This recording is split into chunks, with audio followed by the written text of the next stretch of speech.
Kuya Reagan.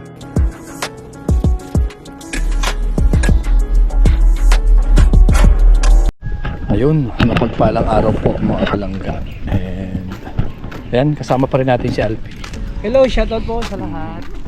So, ang sadya namin dito is si Ate Irene, yung kung matatandaan nyo, beneficiary ni Alpi. And gusto ni Alpi ipasa sa akin kasi nung isang araw pumunta kami dito, wala na doon sa bahay na tinitirhan niya. Wala na po doon sa bahay na tinitirhan niya. Hindi namin alam kung bakit. At ito yung nakita namin solusyon na tanungin po yung kapitbahay kung nasaan na si Ate Irene at bakit siya umalis or bakit siya nawala doon sa tinitirahan niya. So sa pagkakataong ito, ako po muna ang magbablog sa kanya. Opo, ako yung magbablog at subukan natin baka kasi kay LP po wala po siyang nakuhang sponsor. Wala siyang nakuhang sponsor para kay Ate Irene. Si Ate Irene po is talagang karapat dapat po na mapabahayan kasi po palipat-lipat po siya ng tirahan dahil sa wala siyang sariling bahay. Kawawa naman po yung mga anak niya at kawawa naman yung si Ate Irene. Kaya subukan natin interviewin kung anong nangyari, bakit umalis siya doon sa bahay nila. So ayan, mamaya po abangan nyo kung ano yung mapag-uusapan namin Ate Irene.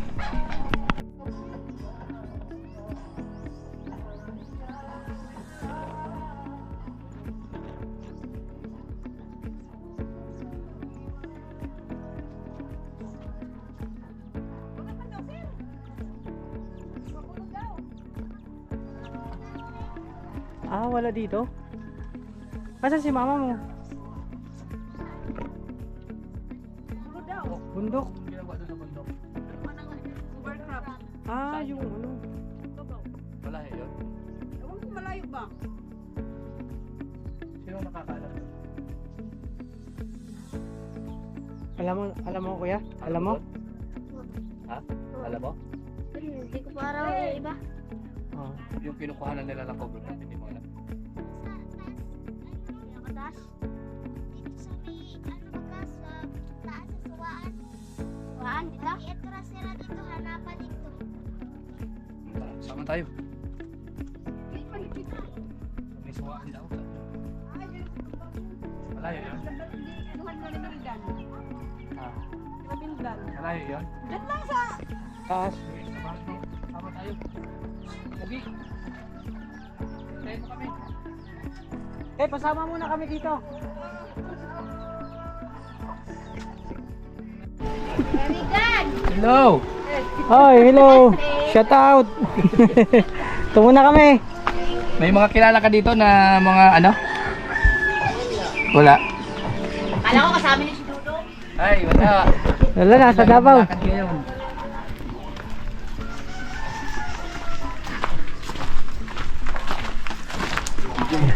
Pakit tayo ng bundok. Ng kalangga. Oops, Oh, dandan. dahan-dahan, madulas. Grabe.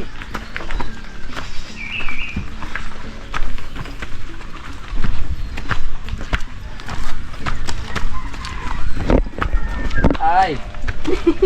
Grabe, sakit sa paa. Di bali pa baba, wag lang yung pakyat. Ganito din doon, kuya? Nako. harap. Sa harap lang. Yun o. Ano yun ni Mildan? Ah, yan ba yun?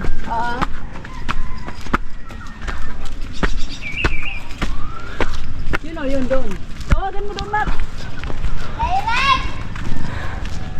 Ayan, narinig.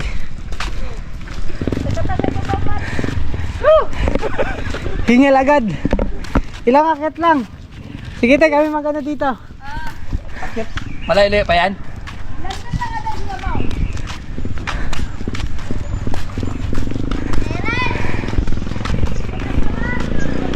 Sarap daw, sakat. Kaya tayo. Taga. Bundok yan.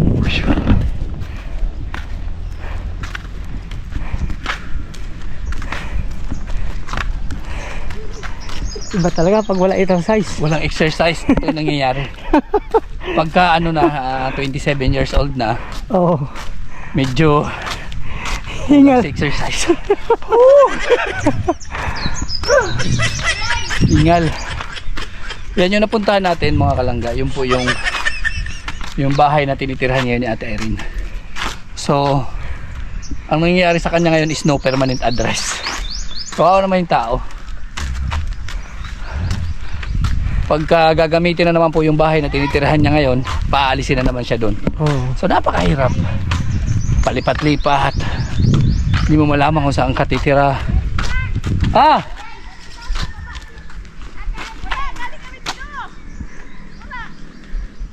Galing kami doon, wala.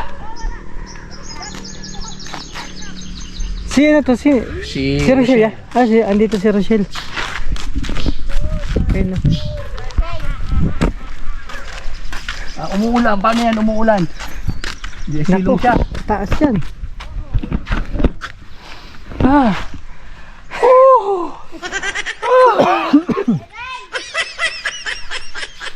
Irene! Ang parcel mo! Irene, ang parcel mo! Andito na! Irene, ang parcel mo! Oy! Baka mabuyagan ka. Ma? Mabuyagan. Maanuhan. Tabi-tabi po. Tabi-tabi po. Baka mabuyagan. Manuno, no? Tabi-tabi po. Nakakit ka din dito? Yun po. Kasama natin si Rochelle. Nakakit din siya. Samahan kami. Ito yung cover crop, no?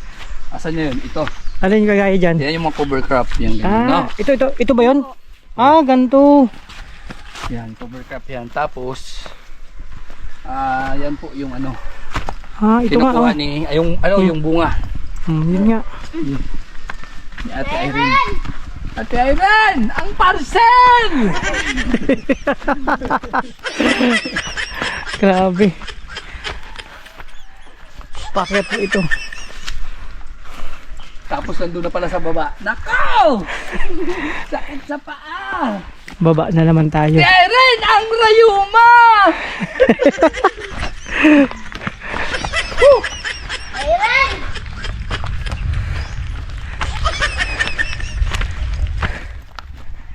Ano, kita ng Ay, may dagat. mga pants tayo. Ay! Hello! Ay! Bakura! Ay, bakla! Bading ba? Bading yung kasama natin? Ito yung suwaan. Kasi may isa lang kalamansi. Ayun. Baka mas pa dun po. Sa taas. Sumigaw kanina. Dinagaan. Nag ano na kanina, sumagot. Pagod ay! Ayan o, kitang-kita dito yung dagat. Ayan o, kitang-kita yung dagat dito sa taas. Oh, ayan. Kanina may sumigaw, di ba? Dito tayo sa kabundukan. Oo. Hirap at pagod ang inabot natin.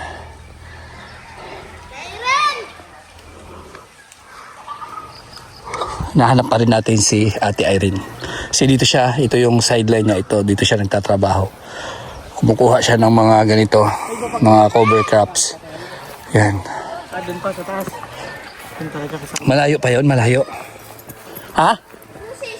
O dyan, o sige. Sige. Akit tayo. Tawagin mo.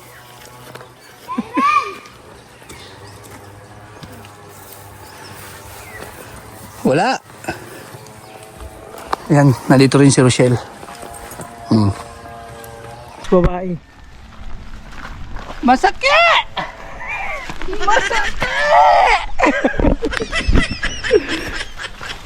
Yan pang epekto. Yakang-yaka yan, yakang-yaka. So, akyat tayo dito sa bundok.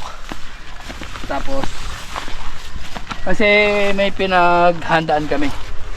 Mayroon kaming gustong puntahan na isang lugar po na kung lalakarin natin abot ng mga 4 na oras. 4-5. po kami. Oo. Tapos, ang kagandahan dito, hindi po ako maliligaw kasi bali-baliktad pala yung damit ko. Sinadya mo yata yan eh. Ayan o, baliktad pala yung damit ko. O hindi tayo. Pambihira yan. Oo. Hindi tayo maliligaw. Tama hindi. yan. Oh. Baliktad. Baliktad po yung damit. Kaya hindi tayo maliligaw. Ando na sila oh. Malayo na. Malayo na sila. Asa na? Wala. Irene ang parcel.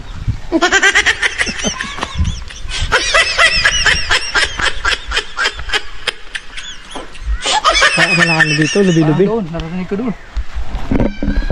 Tingin tayo mga kalangga kung mayroong gubli-bulibi dito na gulay.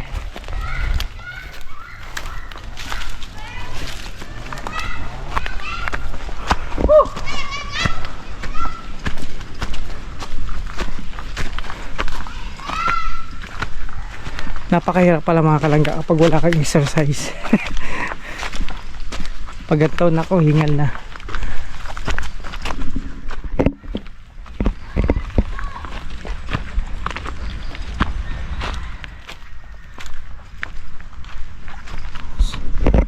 So ito yung inakit natin mga kalangga. Dito si Ate Erin naghahanap ng ano niya, kumbaga dagdag kabuhayan, pangunguha ng mga recrap.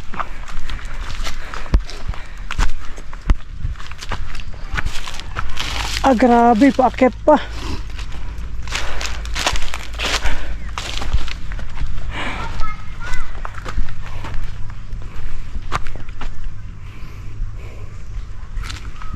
Oh, may bahay din dyan. Bahay din dito.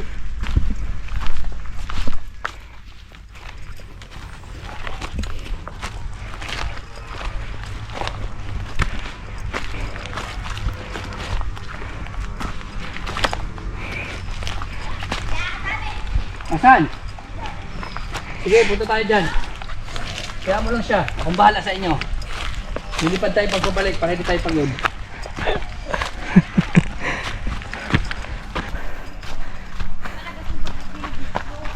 Ay, grabe.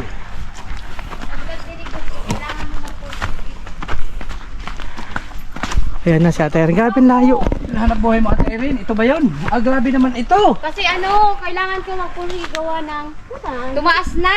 Tumaas? 210 na ang kilo. 200 natin yung kilo. Basang-basa ka na. Paulang ka. Grabe. Mangunguha lang sana kami ng kahoy kasi naubusan ako ng pambiling uli.